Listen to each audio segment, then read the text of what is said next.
Hey, Bree Seeley here, the Entrepreneur Coach. Welcome back to another episode of the Entrepreneur Coach podcast. I am very excited for today's episode. I mean, don't get me wrong, I'm usually excited for the episodes, but today is one that I speak with nearly every single one of my clients about, and I think I get the most questions about this topic. So I'm really excited to dive in and bring this topic to you because there are a lot of business coaches out there who will tell you that you need to charge your worth. Now, of course, the first question that comes up is like, what does that even mean? What is my worth? What does that look like? It just raises so many issues. I'm going to talk about more of those issues in the podcast, and I'm going to share with you why you shouldn't do this and what you should actually do instead. So please make sure that whatever platform you are listening on, that you are subscribed so that you get all of the subsequent episodes, not to mention listening to all of the previous episodes. And let's dive in.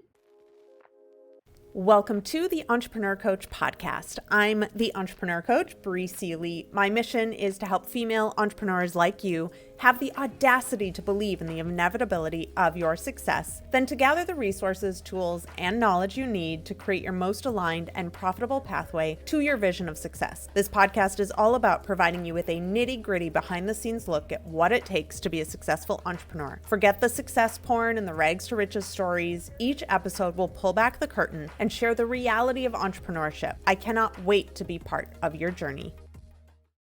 All right, so as I mentioned, there are a lot of business coaches out there telling you to charge your worth. Now, I say you should never charge your worth, and here's why. Your worth is based on how you feel. Feelings change. You wake up feeling off, feeling unworthy. You can't show up and confidently sell your products and services to your customer because you've convinced yourself that morning that you're not worthy of it. So you have to take a sales call. You end up quoting a price that is way lower than it should be because you're not feeling worthy of your prices that morning. Maybe it's a 6-month to 1-year contract. Then you wake up 2 months into the contract, you're feeling hella confident, you're feeling totally worthy, on top of the world, knowing the impact that you've created, and yet you have to show up being underpaid because you're in an agreed upon container that was based on you not feeling worthy. And then you have to continue showing up in that underpaid container because you signed a contract with them, and you build up more and more and more and more resentment. You end up overworking and underliving. You're pissed that your bank account is dwindling because it's now impacting your ability to bring on higher paying clients since you're limited in your time and capacity. It becomes this never ending cycle. So some of you right now are feeling very, very called out. Like, how is Bree in my head right now? I'm able to be in your head right now because this is what happens when you charge your worth. It happens to everyone that charges your worth. So the question then becomes, how should you price your products and services if it is not based on your worth? Well, you need to base your pricing on something that doesn't change. Your feelings change. What doesn't change? Facts. Facts don't change. The value you provide with your product and your service is quantifiable. The value you give becomes the fact-based, quantifiable measure for the value you receive in exchange for your product or service. The best pricing structure is this: an equal exchange of value. You give of your value with your product or service. You receive value in the form of dollars as payments. Now, obviously, we all need to run our numbers and know what our expenses are. The value we end up charging needs to be a combination of the impact or solution that our product and service provides, plus all of the hard costs incurred. So today we're going to look at 2 examples. One is a product-based business and one is a service-based business. What we're going to talk about for products is at-home nail kits. I have a former client who's in this business and I'm obsessed with them, and it's going to illustrate this perfectly. The service-based business, we're actually going to use my business as an example for this. So let's kick it off with a product-based business. Obviously, there are very clear costs that go along with a product: manufacturing, importing, packaging, shipping, your stockroom cost, etc. All of that needs to go into the price, but is that the only thing the price should be based on? No. What else is there? You have to look at what is the value of this product. The value of this product is that it's saving me time and having to make an appointment, of having to drive, of the cost of gas, of paying a nail technician, of tipping the nail technician, of driving home, etc. And if it's anything like today, Tulsa is covered in a sheet of ice. So literally everything across the entire city is canceled, which then means the additional value is I would have to then, of course, call and reschedule and get something else on my calendar and possibly reschedule other things to fit in. I mean, come on, let's talk about it, right? Like I sat on my couch and did these on Saturday for zero hassle and zero issue. Let's look at the additional value to the customer. If you do gel nails, they're around $80 plus tip every 2 to 3 weeks, pending where you live and how hard you are on your hands. The nails that I use from Scandal Beauty also last about 2 weeks and they're reusable. So there is value in a $27.50 per set when I can get 5 to 6 uses out of each set and they last 2 to 3 weeks each time. Now, I don't know what her costs are. Online, it indicates that a nail business generally has about a 30 to 65% profit margin. So the costs are absolutely covered. And then the remainder of the pricing is the value of all of those other things that I just mentioned.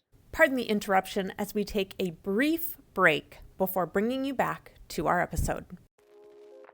Are you an entrepreneur who feels like you're running a marathon on a hamster wheel each day, but you'd really rather be swimming with the pigs in the Bahamas or having breakfast with the giraffes in Africa?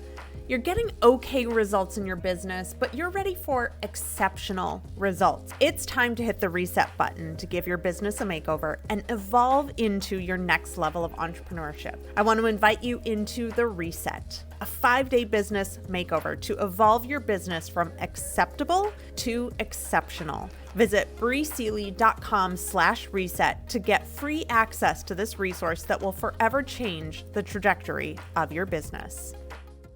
Now let's talk about a service-based business. Generally, service-based businesses have fewer hard costs, so that plays a little less into the pricing, but you do still have to consider them. Technology platforms, onboarding gifts, team salaries, etc. Make sure that you are adding all of that into your pricing structure. Now, here's how I price my services with the upfront understanding that I've been in business for 9 years. So some of the things that I am about to talk about with you are based on data that I have collected and customer results that I have helped create and guide over the last 9 years. If you have not compiled this data over the course of you being in business, this is a great invitation for you to start. I always start with the impact of my services. Obviously, if you are a newer business, you're not going to have this data. When I first began, I didn't know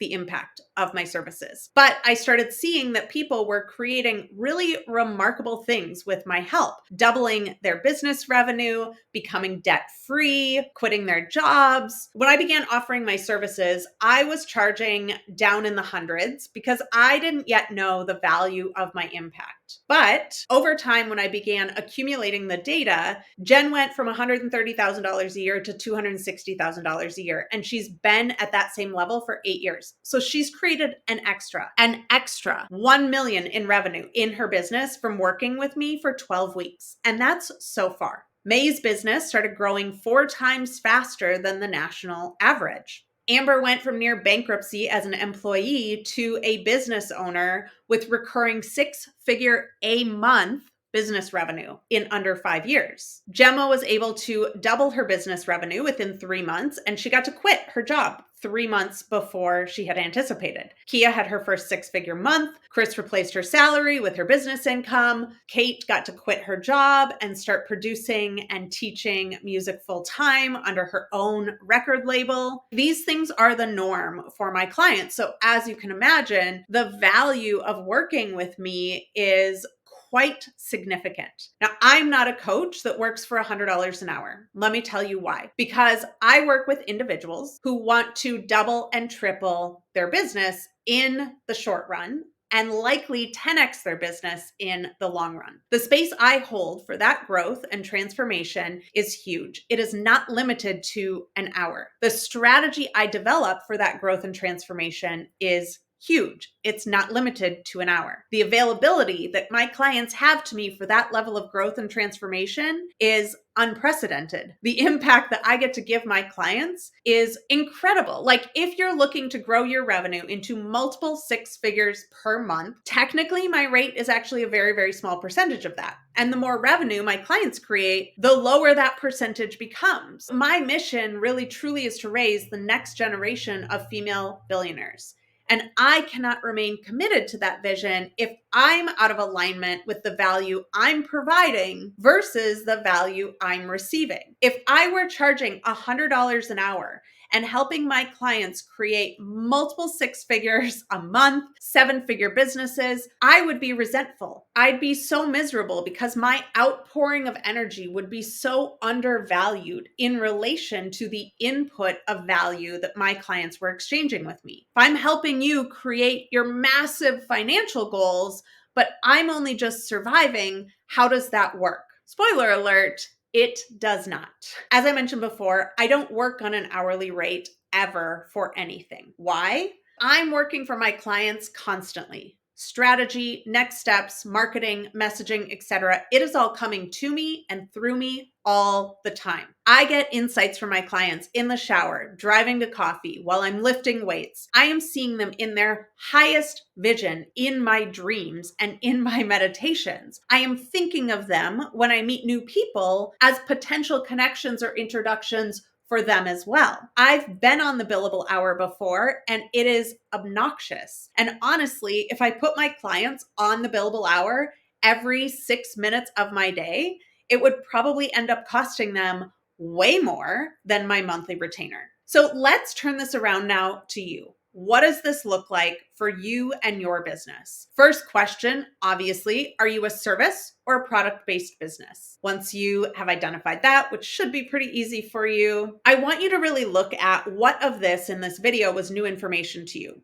In listening, what did you learn that you now feel compelled to apply in your business? Evaluate every single one of your revenue streams. Are they priced to be aligned with your value? Is there anywhere in your business that you're feeling undervalued that you need to change and update? Are you charging hourly and you're ready to step into charging retainers? Where is your pricing out of alignment with the value you're putting into your clients versus the value that they are giving you? Always remember, equal exchange of value, period. End of sentence, end of story. I would love to hear how this resonates with you, with your business model, and how it's going to expand you into even greater possibilities in your business.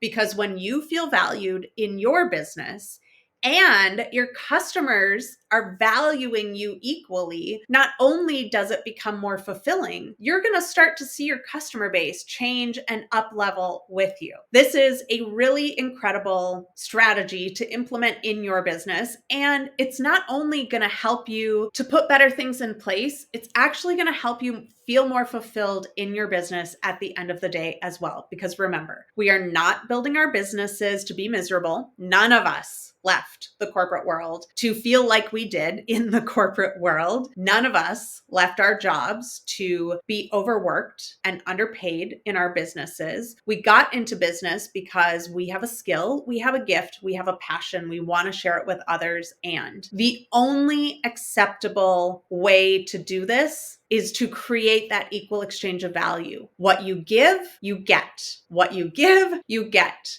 It is a constant recurring cycle. When your customers are invested in the value they're receiving, they actually end up valuing it even more as well. Again, make sure you are subscribed on whatever platform you are listening to. Thank you for joining me on the Entrepreneur Coach podcast. I will see you again next week. Till then, I'm Bree Seeley, the Entrepreneur Coach. Thank you for joining me for this episode of the Entrepreneur Coach podcast. I hope you gained valuable wisdom from this episode and have at least one thing you can act on today. As I always say, listening to this episode will not change your life. What you do afterwards will. Please be sure to leave a rating and a review of the show, and don't forget to share this episode with a friend or colleague who could use it. Last but not least, please have the audacity to believe in the inevitability of your success today. You deserve it.